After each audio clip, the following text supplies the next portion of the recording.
কিন্তু যাদের রক্ত দিয়ে দেশ গড়ছে সেই সার্জিদ হাসনাতকে আমরা 100টা ফোন দিলেও তারা আমার ফোন রিসিভ করে না।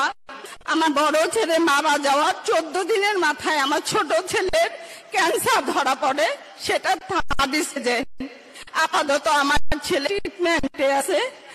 সরকার থেকে এ পর্যন্ত আমাকে আমার ছেলের জন্য কোনো খোঁজ খবর নেওয়া হয় নাই।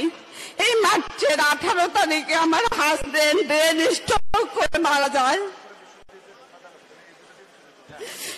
আমরা বিএনপি পরিবার থেকে আমার ছোট ছেলে জিসানের ট্রিটমেন্ট বাবদ যাবতীয় খরচ বহন করে তারা আমার খোঁজ খবর নেয়।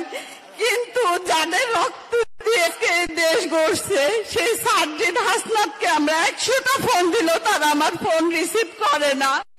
এই উপদেশটা এই তত্ত্বাবধায়ক সরকার আজ পর্যন্ত পারে নাই আমাদের খোঁজ নিতে।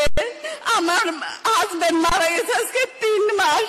আমার বড় ছেলে মারা যাওয়ার পর থেকেই আমার হাজবেন্ড অসুস্থ। এই রোজ গেছে আমার হাজবেন্ড মারা গেছে মার্চের 18 তারিখে। আমার ছেলের এপ্রিলের 26 তারিখে একটা অপারেশন হয়, সেটাও আমরা বিএনপির পরিবার থেকে করে দিছে। তারা যদি আমার পাশে না থাকতো হয়তো আমি আমার শেষ অবলম্বনটুকু বাঁচাইতে পারতাম না।